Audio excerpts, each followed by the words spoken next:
नमस्कार, साथै प्रदेशको ताजा खबरहरूको सङ्गालो प्रदेश समाचारमा यहाँहरूलाई स्वागत छ। म सङ्गीता कटुवाल।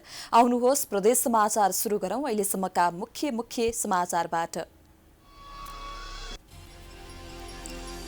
योजना बनेको 34 वर्षपछि 9 मुरे जलविद्युत आयोजनाको कार्यालय स्थापना। लुम्बिनी प्रदेशकै ठूलो र गौरवका रूपमा अघि सारिने सरकारको प्रतिबद्धता। सुक्खा मौसम सुरु भएसँगै विभिन्न जिल्लामा आगलागीका घटना बढ्दै। मोरङका अधिकांश स्थानीय तहहरूमा दमकल नहुँदा समस्या।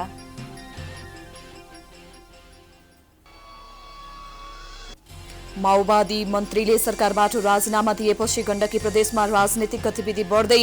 माओवादी र कांग्रेस समीकरणको तयारीमा।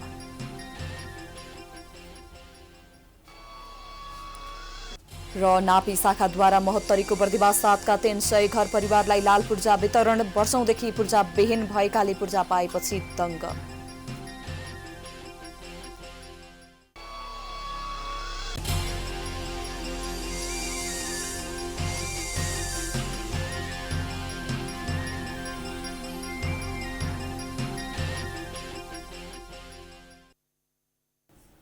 आजको प्रदेश समाचार सुरु गरौं। 9 मुरे जलविद्युत आयोजनाको कार्यालय स्थापना भएको सम्बन्धी प्रसंगबाट। योजना बनेको 34 वर्षपछि 9 मुरे जलविद्युत आयोजनाको कार्यालय स्थापना गरिएको छ। अर्घाखाँची र प्युठानको सिमानामा पर्ने 9 मुरे क्षेत्रमा सो आयोजना अगाडि बढाउने चर्चा चलेको 34 वर्षपछि कार्यालय स्थापना गरिएको हो। विक्रम सम्वत 2043 सालमा राजा वीरेन्द्रको पालामा सम्भाव्यता अध्ययन गरिएको 9 मुरे जलविद्युत आयोजना बल्ल उद्घाटन गरिएको छ। 3 दशक भन्दा बढी समयदेखि राजनीतिक नारा बन्दै आएको आयोजनाको साइट कार्यालय लामातालमा उद्घाटन गरिएको छ। उद्घाटन गर्दै ऊर्जा जलस्रोत तथा सिंचाई मन्त्री टोप बहादुर रायमाझीले यो आयोजना लुम्बिनी प्रदेशकै ठूलो र गौरवका रूपमा अघि सारिएको बताउनुभयो। उहाँले 9 मुरे बहुउद्देश्य आयोजना निर्माण कार्य सम्पन्न भएपछि लुम्बिनी प्रदेशको समृद्धिको ढोका खुल्ने विश्वास व्यक्त गर्नुभएको छ। आयोजनाले अर्घाखाँची, प्युठान, दाङ र कपिलवस्तु जिल्लाका नागरिक प्रत्यक्ष लाभान्वित हुने विश्वास पनि लिएको छ। मन्त्री रायमाझीले विद्युतसँगै सिंचाई सुविधा, माछा पालन, बोटिङ लगायत योजना सञ्चालन गर्न सकिने र आयोजना निर्माणले सयौं व्यक्तिले रोजगारी पाउने बताउनुभयो। यो अर्घाखाँचीको मात्रै होइन, नेपालको स्विजरल्यान्ड बन्छ। तपाईहरु भाग्यशाली मानिनुहुन्छ। कसको भाग्य कति बेला खुल्छ भन्ने थाहा हुँदैन। हेर्नुस्, अब भाग्य खुल्दैछ। तपाईहरु ढुक्क हुनुहोस्। हामीले एउटा नीति बनाएर तपाईहरुलाई यस ठाउँमा जति सकिन्छ तपाईहरुले यस क्षेत्रमा धेरै रोजगारी पाउनुहुनेछ।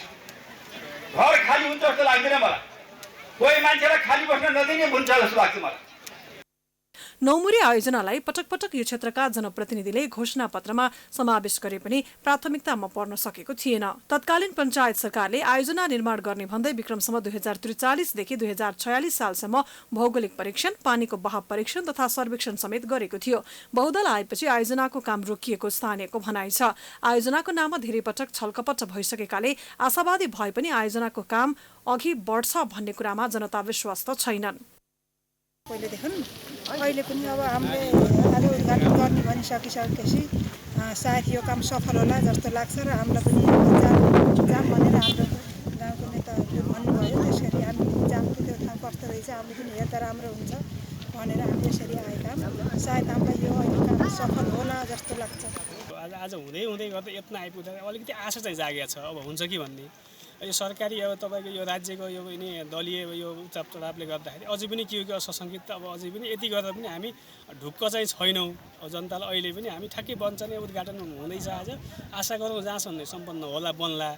तर पनि जनतामा भित्री आत्मादेखि नै खै अझै पनि के हो भन्ने कुरा अझै पनि सशङ्कित छ जनताहरू चाहिँ। तर जहाँसम्म लाग्छ अब बन्छ भन्ने आशा चाहिँ छौँ हामी। हजुर, अब यतिको मन्त्री जो आएर कार्यालय स्थापना गर्दाखेरि अब होला जस्तो लाग्छ। किनभने त अर्घाखाँचीमा अब धेरैचोटि जितेका उपप्रधानमन्त्रीसम्म भएको अहिले अझै ऊर्जा मन्त्री हुँदो उहाँ जो आएर स्थापना गर्दाखेरि मलाई त जहाँसम्म होला जस्तो लाग्छ। 3 खण्डमा गरेर 281 मेगावाट विद्युत उत्पादन गरिनेछ। राप्ती नदीमा 169 मिटर अग्लो बाँध बनाइने बहुउद्देश्य आयोजना अन्तर्गत 3 वटा आयोजना निर्माण गर्न लागि हो। 218.34 मेगावाट क्षमताको नौमुरे जलविद्युत आयोजना, 8 मेगावाटको लामाताल जलविद्युत आयोजना र 54.7 मेगावाटको सुराईनाका जलविद्युत आयोजना निर्माण गरिँदैछ। आयोजनाबाट विद्युत उत्पादन साथै दाङ र कपिलवस्तुमा सिँचाइ सुविधा उपलब्ध गराउने योजना रहेको छ। नौमुरे बहुउद्देश्य योजना मार्फत वितरण हुने पानीले देउखुरी, बाँकी, कपिलवस्तुमा गरी 83,302 हेक्टर जमिनमा सिँचाइ सुविधा पुग्ने योजनाले लक्ष्य लिएको छ। देउखुरीको 10,800 हेक्टर, बाँकीको 43,766 हेक्टर र कपिलवस्तुको 29,736 हेक्टर जमिनमा सिँचाइ सुविधा पुग्नेछ। बहुउद्देश्य आयोजना निर्माणका लागि 1 खर्ब 28 अर्ब बजेट अनुमान गरिएको छ। अर्घाखाँचीबाट लक्ष्मण घिमिरेको रिपोर्ट। अब लागौं प्रदेश 1 को मोरङमा दमकल नहुँदा समस्या भएको सम्बन्धी प्रसङ्गतर्फ। मोरङका अधिकांश स्थानीय तहहरूमा दमकल नहुँदा समस्या भएको छ। मोरङका 17 स्थानीय तहमध्ये 6वटा स्थानीय तहमा मात्र दमकल छन्। 4 नगरपालिका र 7 गाउँपालिकामा दमकल नहुँदा जिल्लामा आगलागीका घटना हुँदा समस्या हुने गरेको छ। गर्मी बढेसँगै मोरङ लगायत विभिन्न जिल्लामा आगलागीका घटनाहरू बढ्दै गएका छन्। सुक्खा मौसममा आगलागीका घटना बढी हुने गरेको छ। तर मोरङका अधिकांश स्थानीय तहहरूमा दमकल नहुँदा आगलागी नियन्त्रणमा समस्या हुने गरेको छ। जिल्लामा वर्षेनी दर्जनौं आगलागीका घटना हुने गरेका छन्। आगलागीबाट वर्षेनी करोडौं मूल्यको सम्पत्ति डढेर नष्ट हुने गरेको छ। मोरङमा चालु आर्थिक वर्षमा आगलागीबाट 2 करोड बराबरको क्षति भएको छ भने 2 जनाको मृत्यु भएको थियो। त्यस्तै आगलागीमा परि 2 जना घाइते भएका छन् भने 25 घर र 10 गोठ जलेर खरानी भएका थिए। मोरङमा विराटनगर महानगरपालिका, सुन्दर हरैचा, बेलबारी, उर्लाबारी, रङ्गेली र लेटाङ नगरपालिका र कानेपोखरी गाउँपालिका बाहेक अन्यमा दमकलको व्यवस्था छैन। सुक्खा मौसमसँगै हावाहुरीको समय सुरु भइसके पनि स्थानीय तहहरूले दमकल लगायतका सुरक्षा सामग्रीको व्यवस्थामा चासो नदिएको स्थानीयको गुनासो छ। दमकलको विषयमा त यो अहिलेको देशको नगरपालिकाहरू जे जति छन् गाउँपालिका त्योभन्दा धेरै अनिवार्य चाहिँ हाम्रो यो नगरमा हो। किन भन्दा एकदम यो जुन बजार एरिया छ त्यसमा धेरै चाहिँ एउटा सटिएको घरहरू, सानो सानो घर एकदम धेरै छ। त्यसले गर्दाखेरि नगरपालिकाले यो दमकलको विषयमा यहाँका जनताहरूबाट कुरा उठिरहेको, तर गत साल बजेट विनियोजन पनि भयो भन्ने चाहिँ बुझियो। तर त्यो रकमलाई पनि के गर्यो भन्ने कुरा चाहिँ अहिले प्रश्न यिनीहरूले बोलिरहेको अवस्था छैन।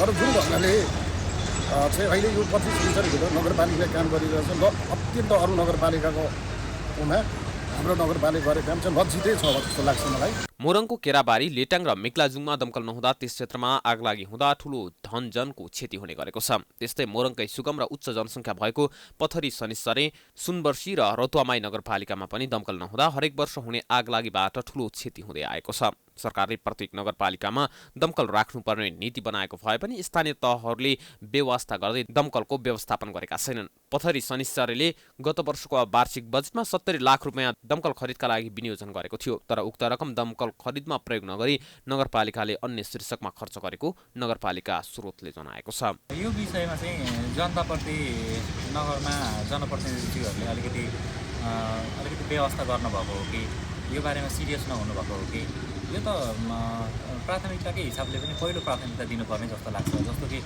हाम्रै घर छेउमा पनि अस्ति एउटा आगलागी भयो। त्यतिखेर परालको मास आगलागी भएको थियो र त्यतिखेर अब हामीले दमकलको व्यवस्था तत्काल गर्न सकेनौँ। तर त्यतिखेर हावाहुरी चाहिँ नआएको कारणले गर्दा त्यत्रो ठुलो चाहिँ धनजनको क्षति चाहिँ भएन। तर पनि अब छिमेकी गाउँपालिकाहरू जस्तो कि कानेपोखरी गाउँपालिका, उर्लाबारी नगरपालिका, लेटाङ नगरपालिका लगायतका छिमेकी पालिकाहरूमा चाहिँ अहिले आफ्नो तर्फबाट उहाँहरूले दमकलको व्यवस्था गरिसक्नु भएको छ, उहाँहरूले खरिद गरिसक्नु भएको छ। उहाँहरू चाहिँ स्थानीय स्तरमा जनतालाई चाहिँ आगलागीबाट चाहिँ जोगाउनका लागि भनेर चाहिँ एकदम अगाडि नै बढेको देखिन्छ। तर हाम्रो नगरपालिकामा छुट्याइसकेको बजेटलाई पनि चाहिँ अर्कै शीर्षकमा चलाइयो या के गरियो, दमकल आएन। निर्वाचित जनप्रतिनिधिले नगरपालिकाको बजेटबाटै विलासी साधन खरिद गरी चढिरहेका छन्। तर विगतदेखि नै ठूलो समस्याका रूपमा रहेको आगलागी तथा अन्य प्राकृतिक प्रकोप न्यूनीकरण गर्न भने स्थानीय तहहरू गम्भीर भएको पाइँदैन।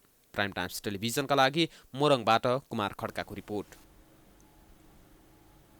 प्रदेश समाचारमा पालो भएको छ विश्रामको।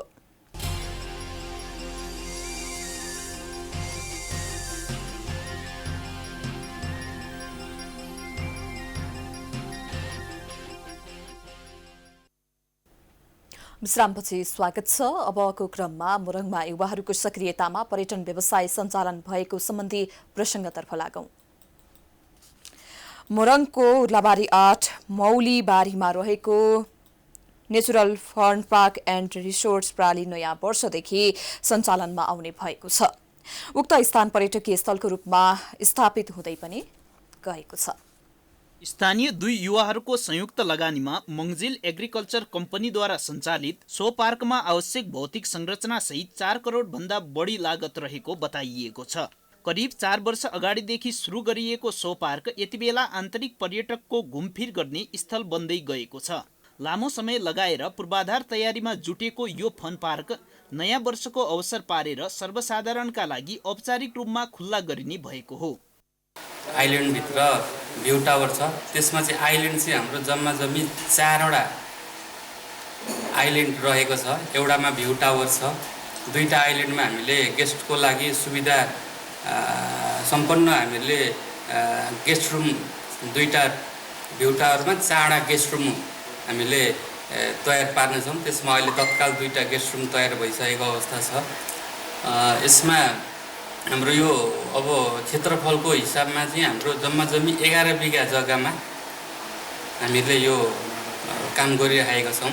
पार्कको 11 बिघा क्षेत्रफल मध्ये 4.5 बिघामा जलाशययुक्त पोखरी रहेका छन्, जसमा विभिन्न प्रजातिका माछाहरू लगाइएका छन् भने डुङ्गा सयरका क्रममा हावा खाँदै माछाको दृश्यावलोकन गर्न सकिन्छ।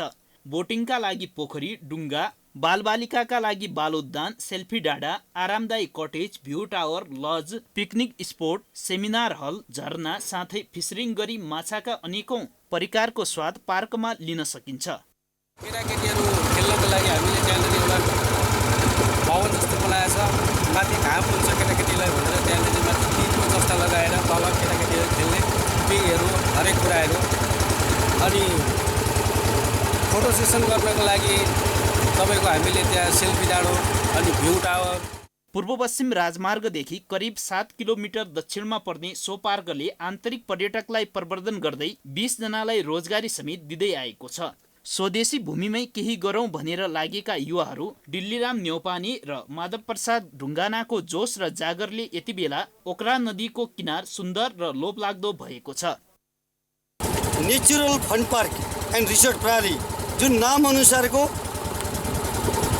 एक्चुअल नेचुरल्ली नै एउटा फन पार्क हामीले आज पाइयो र यो फन पार्कमा आइसकेपछि अरू फन पार्कमा आर्टिफिसियल रूपमा बनाइएका निर्माण गरिएका कन्स्ट्रक्सन कङ्क्रिटका फन पार्क छन् भने यहाँ चाहिँ नेचुरल्ली ढुङ्गा माटो गिटीबाट बनिएका, अनि यहाँ जुन माछाहरूलाई नजिकैबाट हेर्न पाइने र यहाँ चाहिँ एउटा मौलिकता पहिचान छुट्टै मौलिकता भएको चाहिँ फन पार्क हामीले पाइयो। अहिले युवाहरूले वार्षिक 50 लाख रुपैयाँको माछा र भुरा बिक्री गर्ने लक्ष्य राखेका छन्। उनीहरूको उत्साहलाई मूल्याङ्कन गर्दै प्रधानमन्त्री कृषि आधुनिकीकरण कार्यक्रम अन्तर्गत 2,20,000 अनुदान प्रदान गरिएको छ। मोरङबाट कुमार खड्काको रिपोर्ट।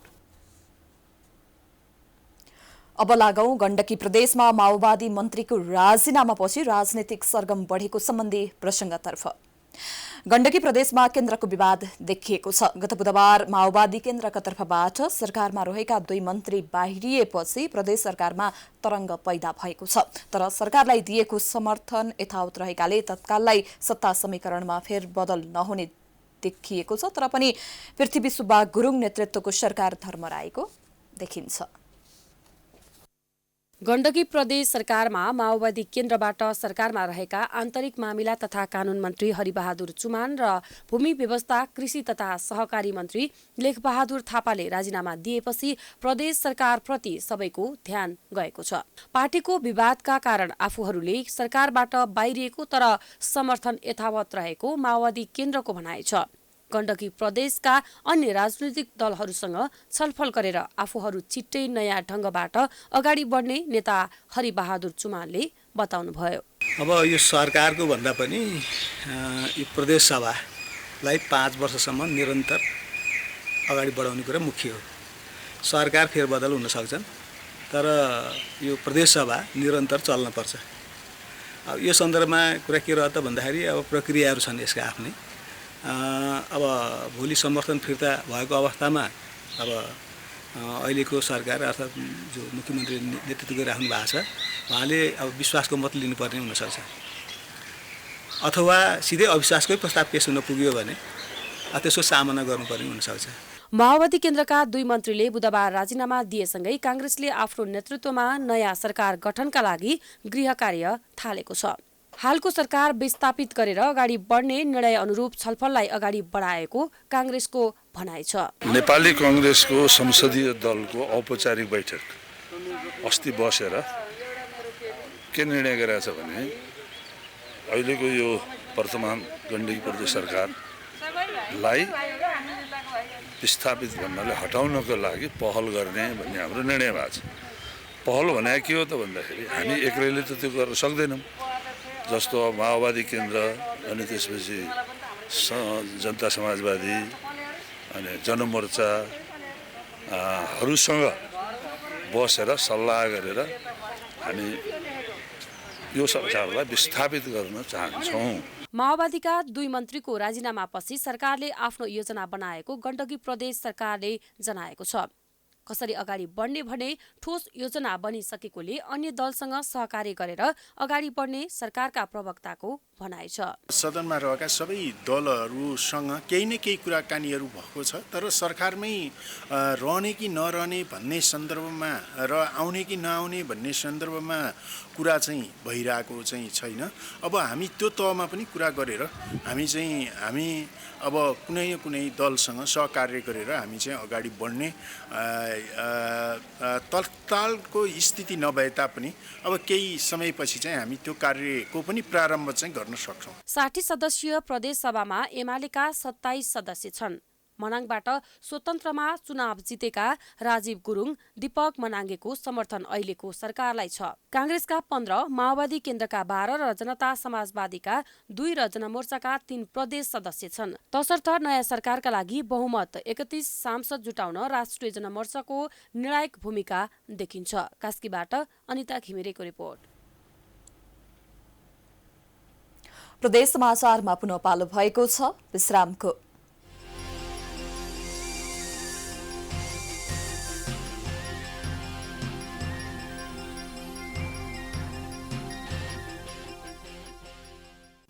विश्रामपछि पुनः स्वागत छ। अबको क्रममा सुदूरपश्चिम प्रदेशको डोटीमा युवाहरू कृषि खेतीमा आबद्ध भएको प्रसङ्गतर्फ लागौं। पैसा कमाउनकै लागि विदेशी नै युवाहरूको संख्या बढिरहेको छ। नेपालमा भविष्य नै छैन भन्नेहरू धेरै छन्, तर केही युवाहरू भने विदेशको सपना छोडेर स्वदेशमै मेहनत गर्दा सफल भएको उदाहरणहरू पनि धेरै रहेका छन्। त्यसै मध्येका एक उदाहरण हुन् डोटीका युवा किसान शेरबहादुर धामी। नेपालमा पनि केही गर्न सकिन्छ भन्ने उदाहरण बनेका छन् डोटीको बडी केदार गाउँपालिका वडा नम्बर 4 खेतालीमा तरकारी प्याज खेती गर्दै आएका किसान शेरबहादुर धामी। विदेशमा गएर एकै दिनमा 12 घण्टाभन्दा धेरै काम गर्नुको साटो त्यही परिश्रमलाई नेपालमै प्रयोग गर्ने हो भने सफल भइन्छ भन्ने उदाहरण बनेका छन् शेरबहादुर धामी। विदेशमा गर्ने मेहनत नेपालमै गर्ने हो भने राम्रो आम्दानी हुनुका साथै देश विकासमा पनि सहयोग पुग्ने धामी बताउँछन्। आफूले व्यवसाय गर्दै आएको तरकारी खेतीबाटै उनी सन्तुष्ट छन्, तर तरकारी खेती गर्दा आउने समस्या समाधानका लागि सरकारी निकायले सहयोग गर्नुपर्ने उनको माग छ। हामीलाई सिँचाइदेखि घेरबारदेखि अब विषादी कीटनाशक औषधि भिटामिन अन्य चाहिँ फलफुल व्यवसायमा जुनसुकै अलि समस्याहरू आइपर्छन्, यी समस्याहरूलाई सबै कुरामा ध्यान दिदिए हुन्थ्यो भन्ने लाग्छ। के भन्न चाहन्छु भने आफ्नै स्वदेशमै गर्नुहोस्। 8 घण्टामै तपाईँको नेपालमा नै सुन फल्छ। 8 घण्टामा 2 घण्टा रेस्ट गरेर 12 घण्टाभित्र नै हामीहरू विदेशमा गएर 12 घण्टा कमाएर पनि हामीहरूलाई घर आउन बित्तिकै एक छाक टार्न सकिँदैन, किनभनेपछि त्यो पैसा हाम्रो दिगो हुँदैन। आफ्नै देशमा गर्दाखेरि हामीलाई सबै कुरामा एकदम निर्भर भएर र कुनै यस्ता समस्याहरू आउँदैनन्। धामी जस्तै अर्का मेहनत कृषक हुन् श्यामबहादुर कठायत। डोटीको जोरायल गाउँपालिका वडा नम्बर 3 रावतकट्टेमा मदरल्यान्ड कृषि तथा पशुपन्छी फर्म सञ्चालन गरेका कठायत पनि स्वदेशमा सफल भइन्छ भन्ने उदाहरण हुन्। कुनै समय भारतमा मजदुरी गर्न गएका उनी अहिले कुखुरा र हाँस पालनमा व्यस्त छन्। करिब 600 हाँस र करिब 1000 चल्ला लोकल कुखुरा पालन गरेका कठायतले सरकारले वास्तविक किसानलाई अनुदान दिनको साटो आफ्ना आफन्त र पहुँच भएकालाई मात्र दिने गरेको गुनासो गरेका छन्। नेपालमा केही हुँदैन भन्ने जो युवाहरू हुनुहुन्छ त्यो होइन कि नेपालमा अब जस्तो हामीले विदेश गएर काम गर्छौँ उताको कमाउँछौँ ल हामीले आफ्नो लागि त कमाउँछौँ नेपालमा आफ्नो लागि लिएर आउँछौँ अनि भनेपछि उता चाहिँ हामीले कमाएको त ट्याक्स उता दिनुपर्छ सरकारले दिनुपर्छ होइन उसको फाइदा भइरहेछ त्यो हेर्दाखेरि चाहिँ आफ्नो देशको चाहिँ उनीहरूको लागि हामीले आफ्नो लागि नभएर उसको देशको लागि उसको देशको भविष्य बनाइदिरहेको हुन्छौँ भने चाहिँ हामीले नेपालमा आएर आफ्नो त गरायौँ बट बाँकी चाहिँ हाम्रो परिवार त्यहीँ छुट्या हुन्छ गाउँ त्यहीँ छुट्या हुन्छ देश छुटिसक्या हुन्छ त्यो कुराहरू सरकारले कृषिमा युवा पुस्तालाई स्थान दिँदै आफ्नो आसपास र पहुँच भएकालाई मात्र नभई वास्तविक किसानलाई चिनेर अनुदान लगायतका कार्यक्रम दिने हो भने प्रत्येक दिन हजारौंको संख्यामा विदेशी नै युवालाई केही हदसम्म भए पनि रोक्न सकिने थियो कि? प्राइम टाइम्स टेलिभिजनका लागि डोटीबाट एकेन्द्र चन्दको रिपोर्ट। यो सँगै हामी प्रदेश समाचारको अन्त्यमा आइपुगेका छौं। जाँदा जाँदै प्रमुख समाचार पुनः एकपटक। योजना बनेको 34 वर्षपछि नौमुरे जलविद्युत आयोजनाको कार्यालय स्थापना। लुम्बिनी प्रदेशकै ठूलो र गौरवका रूपमा अघि सारिने सरकारको प्रतिबद्धता।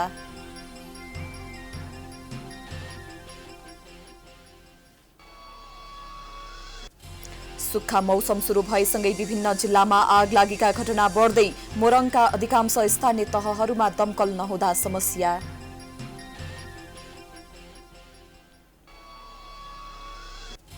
माओवादी मन्त्रीले सरकारबाट राजीनामा दिएपछि गण्डकी प्रदेशमा राजनीतिक गतिविधि बढ्दै। माओवादी र कांग्रेस समीकरणको तयारीमा।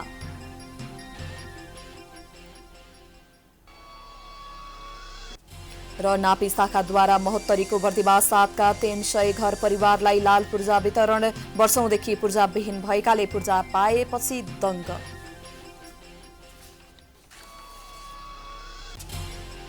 प्रदेश समाचार अहिलेलाई सकियो। हेर्दै गर्नुहोला प्राइम टाइम्स टेलिभिजन। नमस्कार।